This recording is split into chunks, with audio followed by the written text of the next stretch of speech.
The West had a way of teaching men things they never asked to learn.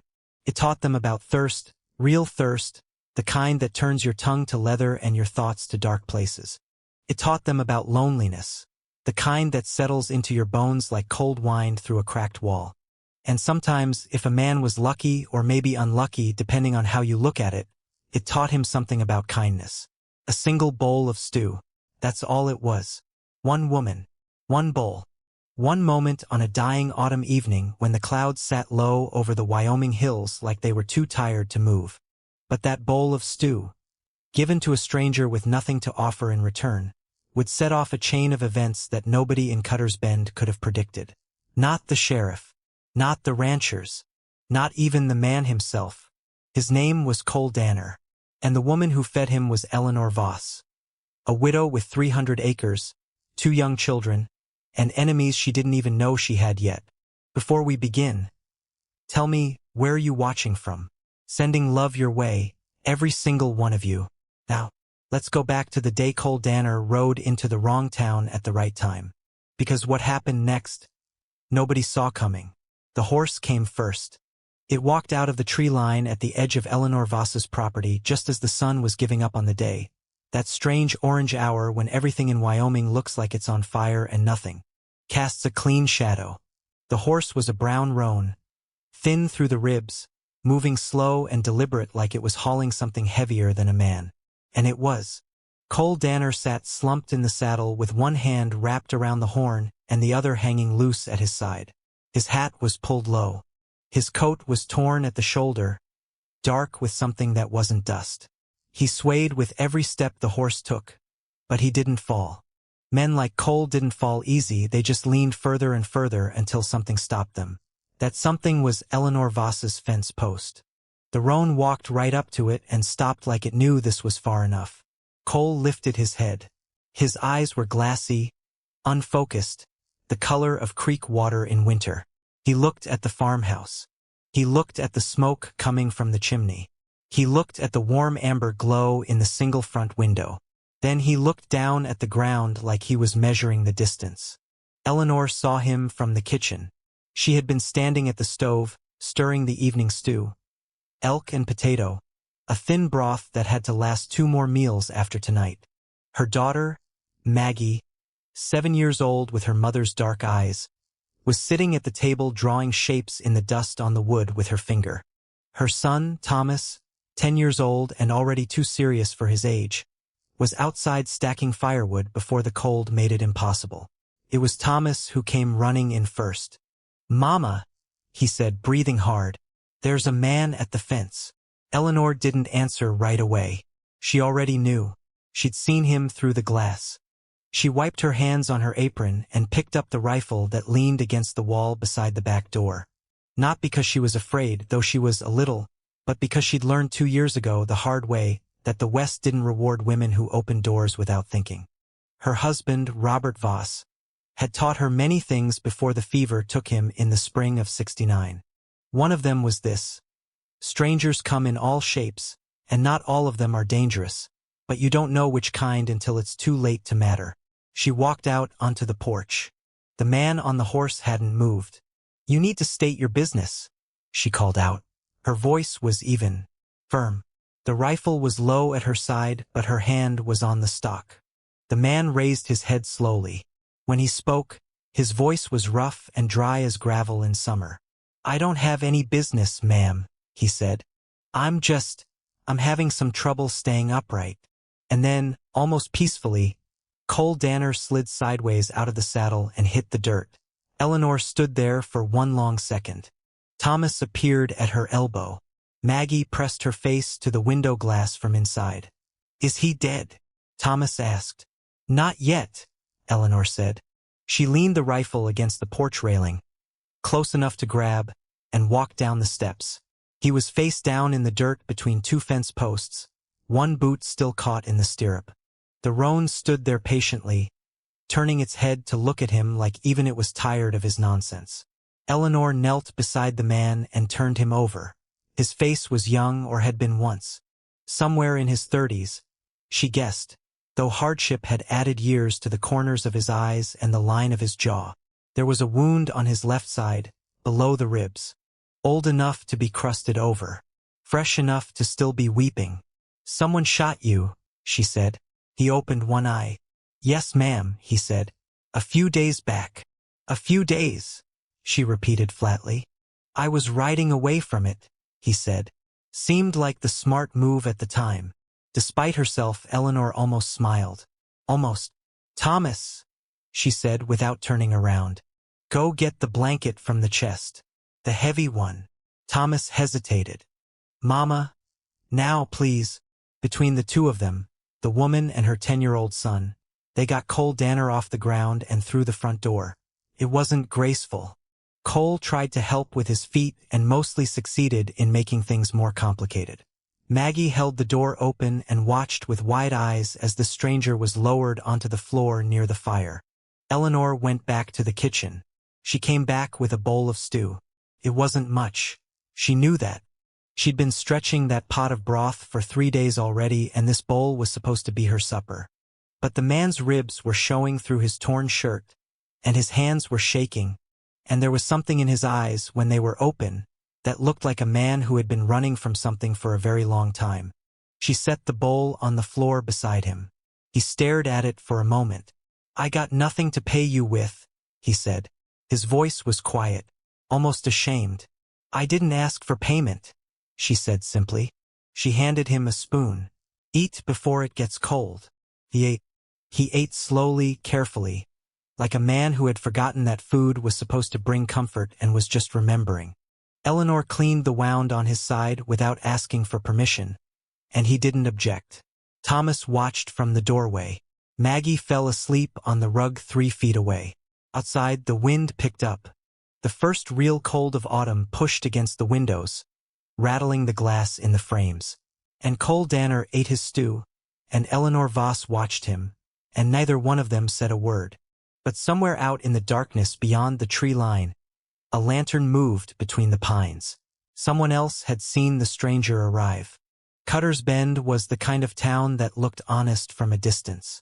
Ride in from the North Road and you'd see a proper main street, wide enough for 2 wagons to pass, lined with buildings that had real glass windows and painted signs. There was a general store, a land office, a church with a white steeple that had been there since before the war. There was a hotel, a livery, a barber. From the outside, it had all the markings of a place where decent people lived decent lives. But towns, like men, kept their worst parts hidden in the back. The Cutter's Bend that the settlers saw on Sunday mornings was not the same Cutter's Bend that existed the rest of the week. The real town breathed in a different rhythm, one that was set by a single man. His name was Harlan Greer. Harlan Greer did not look like a villain. That was part of what made him dangerous. He was 62 years old, broad-shouldered but gone soft in the middle. With silver hair he kept neat and a mustache he trimmed every morning. He wore good suits and smiled easily and shook every hand he was offered. He attended church on Sundays and donated money to the building fund every spring. He also owned the bank, the land office, and 3 of the 4 largest cattle operations in the county.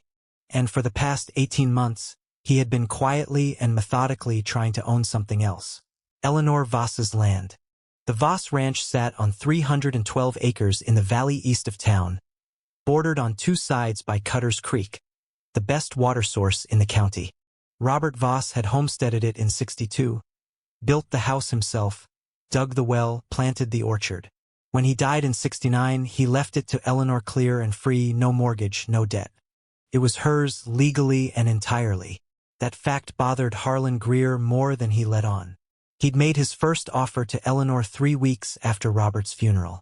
She'd declined politely. He'd made a second offer, higher, with a lawyer present. She'd declined again, less politely. He'd sent a man named Burlcass to make a third offer. Burlcass being a large, quiet man whose presence alone was meant to suggest things that words didn't need to say. Eleanor had told Burlcass to get off her property and had watched from the window until he did. After that, the pressure had shifted. The kind of pressure that's hard to name or prove. The water rights to one corner of her land suddenly became disputed. Paperwork Greer's men had filed in the county seat, 40 miles away. while Eleanor was tending to a sick Thomas and had no idea it was happening. Two of her ranch hands, good men, both of them, had come in one morning tight-lipped and apologetic and told her they'd been offered work elsewhere. She'd later learned it was Greer who'd offered it, and the offer had come with a clear understanding that staying on at the Voss Ranch would mean that offer going away permanently. By the time October came, Eleanor was down to managing the ranch herself, with Thomas helping after school and a neighbor woman named Dottie Phipps who came 2 days a week and didn't ask for pay because she'd known Eleanor since before the wedding. She was not broke. She was not beaten. But she was alone in a way that the town chose not to see.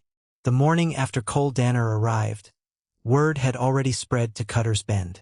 That was the thing about small towns in the middle of nowhere. Gossip traveled faster than horses and arrived in worse shape. By 9 in the morning, 3 different versions of the story were circulating at the general store. That a wounded outlaw had taken the Voss widow hostage, that a gunfighter had ridden in to work as her hired muscle, and that Eleanor herself had shot a man and was hiding the body. None of it was true. All of it was believed in pieces by different people. Harlan Greer heard about it before 10. He was sitting in his office above the bank when his man Burlcast knocked twice and came in holding his hat. "A stranger rode into the Voss place last night," Burl said. "Shot up." She took him in. Greer set down the letter he was reading. "Do we know who he is?" "Not yet." Nobody in town recognized the description. Greer was quiet for a long moment. He turned his chair to face the window, which looked out over the main street of Cutter's Bend. Below, 2 women were crossing to the dry goods store. A wagon loaded with timber was rolling toward the mill. Everything looked exactly the way it was supposed to look. "Find out," Greer said. Burl nodded. "And if he's trouble?" Greer smiled. It was a patient smile, the kind a man uses when he's already decided on an outcome and is just waiting for time to catch up with him. "Then we have an opportunity," Greer said. "A wounded stranger takes shelter with a widow woman. Anything could happen out there. Nobody would be surprised by a tragedy." Burl put his hat back on and left without another word. Greer turned back to his window. On the desk beside his left hand was a map, a surveyor's map, hand-drawn on good paper, showing the Eastern Valley in careful detail. 312 acres were outlined in red ink. Along the borders, in small neat letters, someone had written Voss, pending. He reached out and tapped the map once with one finger. Then he picked up his letter and went on reading. 12 miles east of town, Cole Danner was waking up on the floor of Eleanor Voss's front room with a wound in his side, a bowl of cold leftover stew next to his head, and no idea what he had ridden into, but he was about to find out. Cole woke before dawn as he always did. It was an old habit from years he didn't like to think about, years of sleeping in places where the wrong sound at the wrong moment could end things permanently. His eyes opened into darkness, and for one sharp second, he didn't know where he was. He reached for the pistol that should have been at his hip and found instead a folded blanket and the hard planks of a farmhouse floor. Then it came back to him. The fence post, the woman, the stew. He lay still for a moment and listened. The house breathed the way all old houses do at night. Small creaks, the tick of settling wood, the low moan of wind finding gaps it hadn't yet closed. From somewhere down a short hallway he could hear the sound of a child breathing in sleep. That small sound, so ordinary and unconscious and trusting, did something to Cole's chest that he wasn't prepared for. He sat up slowly. The wound pulled. He pressed his hand to his side and felt the bandage. Clean linen, wrapped tight and well. He stared at it in the dark for a moment. Someone had done that for him. He hadn't noticed how carefully, last night, being half out of his head with fever and exhaustion. He stood up carefully, found his hat and coat by the door, and stepped outside into the gray before dawn cold. He stood on the porch and breathed the air, cold and pine-sharp and clean in the way only high-country air could be. The Voss land spread out around him in the darkness, shapeless and quiet, the dark bulk of the barn about 50 yards from the house, the fence lines running away into the dark. A few stars were still visible above the eastern ridge. He should go. He knew that. He had places he wasn't going to and people he wasn't seeing and a whole life built carefully around the idea of not staying anywhere long enough to cause damage. He'd learned, slowly and at considerable cost, that he was the kind of man who brought trouble the way certain skies brought rain. Not on purpose, not with malice, just by being. He was still working out whether his horse was fit to ride when the front door opened behind him. Eleanor Voss stepped out onto the porch. She was dressed already. Boots, heavy skirt, a man's coat that was too big in the shoulders and too familiar in the way she wore it. Her dark hair was pulled back but not neatly. She looked like a woman who had been up for a while and had things to do and was only pausing here briefly. She handed him a tin mug of coffee without preamble. He took it. They stood there together in the gray cold, not speaking, looking out at the land. "Your horse has a cracked shoe," she said finally. "Front right." Cole glanced toward the barn. "You checked my horse." "Thomas checked your horse. He's been up since 5. She paused. "He wants to know if you're a gunfighter." Cole looked into his coffee. "What did you tell him?" "I told him I didn't know yet." Cole almost smiled. "Almost. I'm not a gunfighter," he said. "Not anymore." She didn't answer that. She didn't press it either, which he noticed. "You can't ride on that horse until that shoe is fixed," she said. "Closest blacksmith is in town. Cutter's Bend." He nodded slowly. "I'll figure something out." "There's also the matter of your side," she said. "You've got infection. I cleaned it as best I could last night, but you've been riding on it for days without proper treatment. If you ride hard today, you'll open it back up and be face down in a ditch by nightfall." He looked at her then. Really looked at her for the first time in the morning light. She was younger than he'd thought, mid-30s, maybe. Pretty in the way that people who work outdoors are pretty, without decoration, just clean line and color. But there was something else in her face. Something that had been there a long time and had stopped apologizing for itself. A kind of weight, a quietness around the eyes. He recognized it. He'd seen it in mirrors, on the rare occasions he'd looked. "I don't want to bring trouble to your door," he said. It was the most honest thing he'd said in weeks. She was quiet for a moment. She looked out at her land, the fence lines and the dark pasture and the orchard where the trees were already going bare for winter. "Mr. Danner," she said quietly, "trouble found my door before you arrived. You're just the first person in a while who came through it without wanting something." He didn't know what to say to that. "There's a room at the back of the barn," she said. "It's small but it's dry. The roof's been leaking and I haven't had anyone to fix it before the cold sets in." She glanced at him sideways. Not quite a question. Not quite not. Cole set his mug down on the porch railing. He looked at the barn. He looked at the sky, where the first pale light was starting to come up over the eastern ridge. He looked at his hands, scarred and used and not particularly good for much anymore except things he was trying to stop being good at. "I can fix a roof," he said. And just like that, without ceremony or negotiation or even a full sentence of agreement, Cole Danner stayed. He spent that first morning on the barn roof with a bucket of pitch and a bundle of new shingles Thomas showed him where to find. It was cold work and his side ached through every movement, but he worked steadily, methodically, the way he did most things. By midday he'd sealed the worst of the gaps. By afternoon he'd replaced 6 rotted boards along the eave. That evening, Eleanor made stew again. She set 3 bowls on the table and then, after a pause, set a 4th. Nobody made a comment about it. Outside, in the tree line at the edge of the property, the lantern appeared again. Same position. Same slow, watching stillness. Cole had seen it from the roof that afternoon. He hadn't said anything yet, but he'd noted it. He came on a Wednesday. Cole saw him from the pasture where he was mending a section of fence that had come down sometime in the last rain. 3 posts leaning and the wire gone slack and tangled. He'd been at it since early morning, working carefully, trying not to strain the wound that Eleanor's clean bandaging had coaxed toward something resembling healing. He heard the horse before he saw it. One rider. Big horse, heavy hooves on the dry ground. Moving at a casual pace, the kind of pace that's meant to look easy but isn't quite. Cole set down his wire cutters and watched. The rider came around the bend in the track that led from the main road to the farm. He was a large man. Not tall exactly, but wide, built low to the ground and solid. The kind of man who'd been knocked down a few times and had decided he didn't like it and had made arrangements to ensure it stopped happening. He wore a canvas coat and a flat-brimmed hat and had the look of a man who worked for someone else and had learned to enjoy it. He stopped his horse at the edge of the yard, looked at Cole without expression, and said nothing. Cole said nothing either. After a moment, Eleanor appeared at the farmhouse door. She wiped her hands on her apron, looked at the rider, and her face did a thing.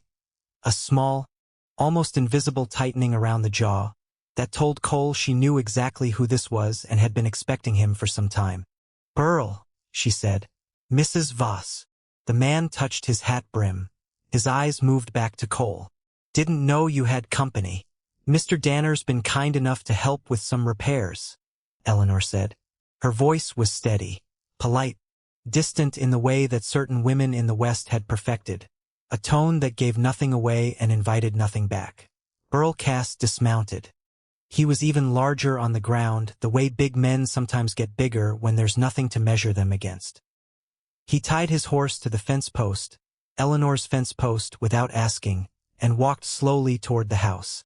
"Mr. Greer wanted me to pass along his regards," he said. "He heard you might be having some difficulty, winter coming on and all." "Mr. Greer's regards are noted," Eleanor said. "He also wanted me to remind you that his offer still stands. He's been patient, Mrs. Voss. He's a patient man." Burl paused at the foot of the porch steps. He didn't climb them, but he stood there in a way that was very aware of how close he was to her door. Land prices are going to drop come spring. A lot of homesteads have had trouble making it through the winter this year. He thinks you'd do well to consider your position before the weather turns. Eleanor looked at him for a long moment. "Tell Mr. Greer," she said quietly, "that my position hasn't changed." Burl nodded once, slowly, the way men nod when they're acknowledging words they don't intend to respect. Then he looked back at Cole. This time he held the look for longer.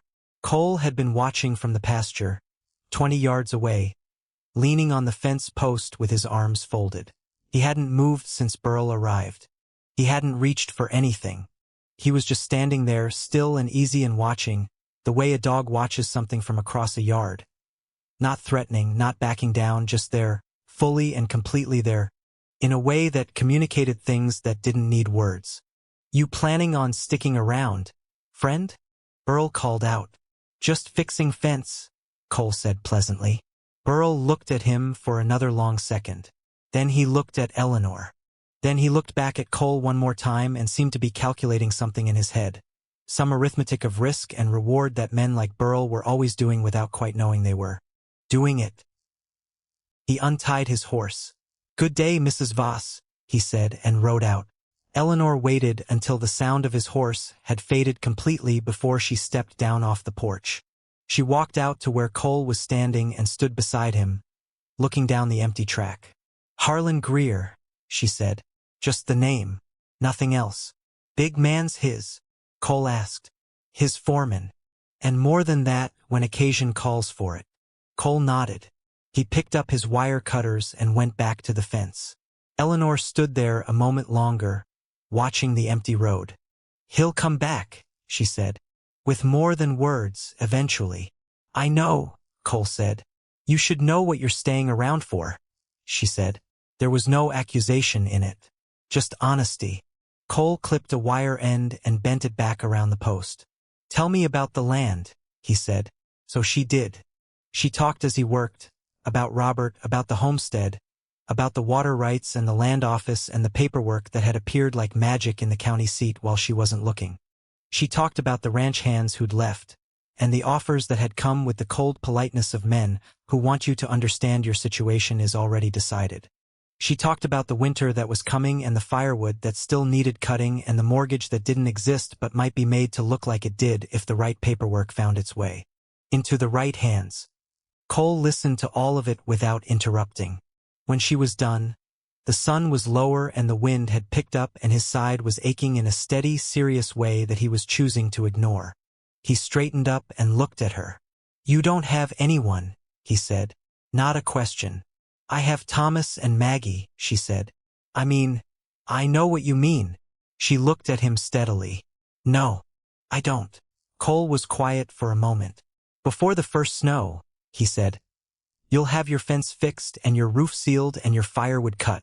She studied him with those quiet, careful eyes. And after the first snow? She asked. He picked up the wire cutters and moved to the next post. He didn't answer, but he didn't leave either. And that night, in the tree line, the lantern didn't just watch. It moved closer. The first snow came early that year. Cole had been watching the sky for 3 days.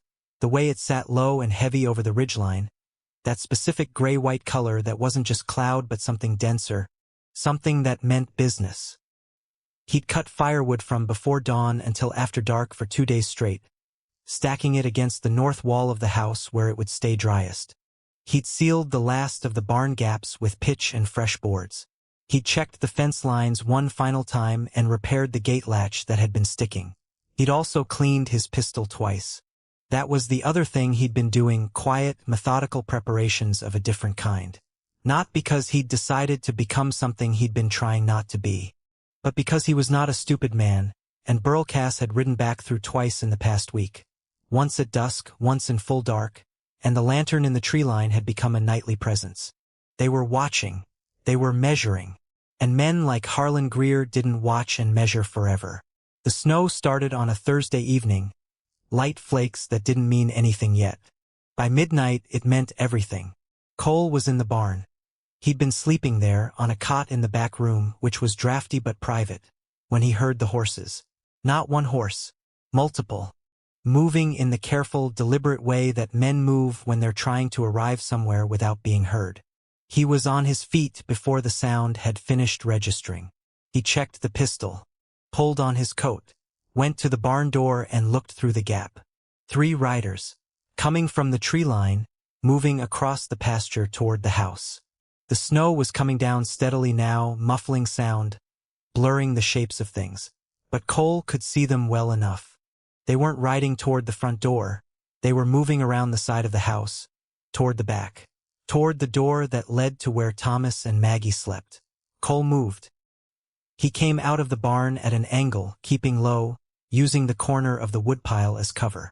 One of the riders turned at the sound of his boots on the thin snow crust but didn't see him in time. That's far enough, Cole said. His voice was flat and quiet, the way it got when the thing inside him that he kept carefully leashed went quiet and stopped pretending. All 3 riders stopped. The 2 on the outside reached. Cole put one shot in the dirt 6 inches from the nearest horse's front hoof. The horse screamed and spun. The rider held on and the reaching stopped. Next one's higher, Cole said. From inside the house, he heard it, Eleanor's voice. Sharp. Controlled. Thomas, stay back. Then the front door opened and she came out with the rifle. For a moment, nobody moved. The 3 riders sat in the snow, caught between the woman with the rifle on the porch and the man with the pistol in the yard, and the snow kept coming down with complete indifference. The rider in the middle was Burl Cass. He looked down at Cole without expression. Then he looked at Eleanor. He did that arithmetic again, that quiet, back-of-the-mind calculation. Mr. Greer, Burl said, isn't going to let this stand. Mr. Greer, Cole said, isn't here. Burl looked at him for a long moment. In the darkness and the snow, Cole's face was hard and unreadable, and his gun hand was absolutely still. You don't know what you're involved in, Burl said. Enlighten me, Cole said. Burl Cass said nothing, but something shifted in his eyes, a reassessment, small and reluctant, the kind that only happens when a man recognizes something in another man and doesn't like what it means for his plans. He pulled his horse around. We'll be back, he said. I know, Cole said. The 3 riders moved back across the pasture, through the falling snow, and disappeared into the tree line. Cole stood in the yard until the sound of them was completely gone. Then he let out a slow breath and uncocked the pistol. Eleanor came down off the porch. She walked to where he was standing and stopped beside him. Her rifle was loose in her hand, pointing down. Her breath came in visible puffs in the cold air. Snow was settling on her shoulders and in her dark hair. "You could have been killed," she said. "Yes," he agreed. She looked at him with those quiet eyes. Those eyes that had learned not to ask for things or expect them and had developed a different kind of language because of it. "Why?" she asked. Just that. One word. Cole looked out at the tree line for a long moment. He thought about the answer, the real answer, which was complicated and involved things he didn't have clean words for. It involved a bowl of stew eaten on a farmhouse floor when he had nothing. It involved the sound of a child breathing in the dark. It involved Eleanor Voss standing on her porch with a rifle and a voice that didn't shake, holding a life together with her bare hands and her stubbornness and her refusal to let something that was hers be taken. It involved a man who had spent a long time riding away from things and had finally, in this exact place on this exact dark, cold, snowy night, run out of reasons to keep doing it. "Go inside," he said quietly. "You're going to catch cold." Eleanor looked at him for one more moment. Then she turned and went back up the steps. At the door she stopped without turning around. "Cole," she said. He looked at her. "Thank you," she said softly. She went inside.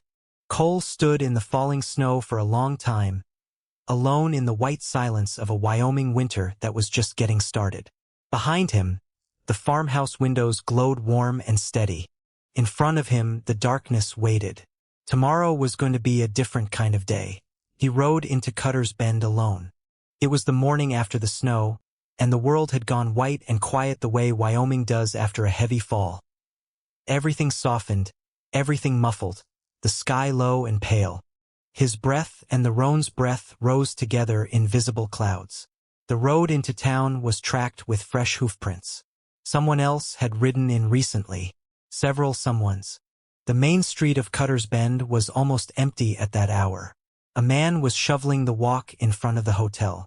A woman crossed quickly at the far end, pulling her coat tight. 2 horses were tied outside the saloon, which struck Cole as early for the saloon to be doing business. He rode to the bank. He tied the roan at the post and stood for a moment on the boardwalk, looking up at the second-floor window where a lamp was burning. Then he went inside. The bank clerk, young, thin, with the look of a man who was in the wrong job and knew it, looked up from his desk with an expression of mild alarm. "I'd like to see Harlan Greer," Cole said pleasantly. "Mr. Greer doesn't." "Tell him Cole Danner is here," Cole said. "He'll want to know." The clerk went upstairs. Cole waited. He stood in the center of the bank's small lobby and looked at the walls, at the framed certificates and the surveyor's maps and the deed records in their careful frames. All the machinery of a man who had decided that ownership was the same thing as power and had been building that machine for 30 years. Harlan Greer came down the stairs alone. He was exactly what Cole had expected. Silver-haired, well-dressed, wearing that patient smile that had probably served him in 1,000 negotiations. "Mr. Danner," he said, as if they were old acquaintances. "I've heard about you. Why don't we talk upstairs?" "Down here is fine," Cole said. Greer paused on the bottom step. He looked at Cole carefully. At the coat, the pistol, the stillness. "You're making a mistake," Greer said. "Involving yourself in this. I tend to find that most things worth doing look like mistakes from the outside," Cole said. "The Voss woman's land will be mine before spring," Greer said. His voice was perfectly calm. This was simply a fact he was sharing. "The water rights dispute has been filed. The county judge is a reasonable man. These things take time, but they resolve in predictable ways." Cole nodded slowly. "Except for one thing," he said. "What's that?" "I've been in a lot of towns like this one," Cole said. "I've met a lot of men like you." He held Greer's gaze steadily. "The paperwork you filed in the county seat, the water rights dispute. I've already written to the Territorial Land Office in Cheyenne. A copy of the original Voss deed. A statement from a land attorney I happen to know regarding the irregularities in your filing." He paused. "Also a letter to the territorial governor. He and I have a mutual acquaintance." Something moved behind Greer's eyes. Just briefly. "You're bluffing," Greer said. "Maybe," Cole said. "You could call it. See what comes back from Cheyenne." Silence. The bank clerk had gone very still at his desk and appeared to be studying his paperwork with extraordinary intensity. Cole took a slow breath. "Here's what's going to happen," Cole said. "You're going to drop the water rights filing. You're going to have your man Burlcass and whoever rode with him last night removed from the county. Your choice how that happens, but it happens.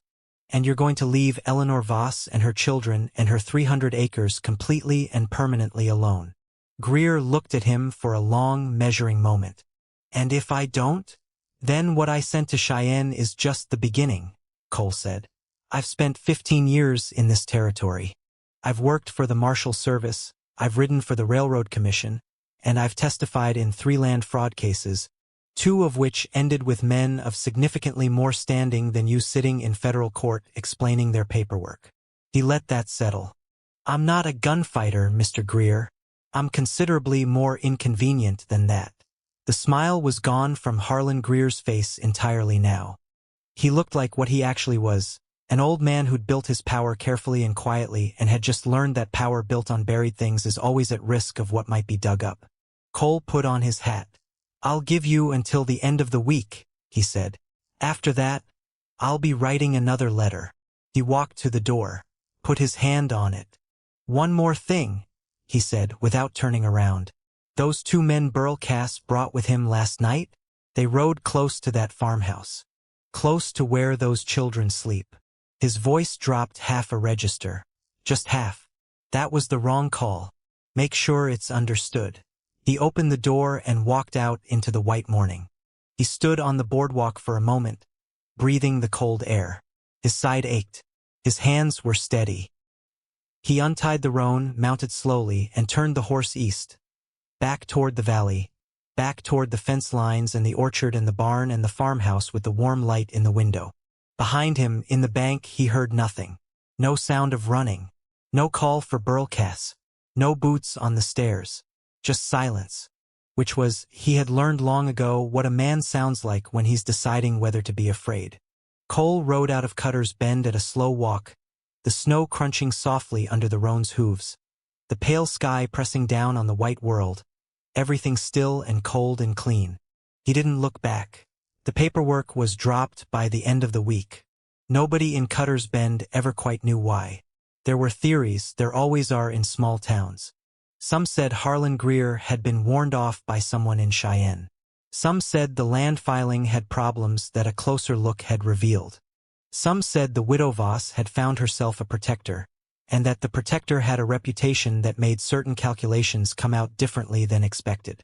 Greer never made another offer on the Voss land. Burlcass left the county before Christmas. Where he went, no one knew or asked.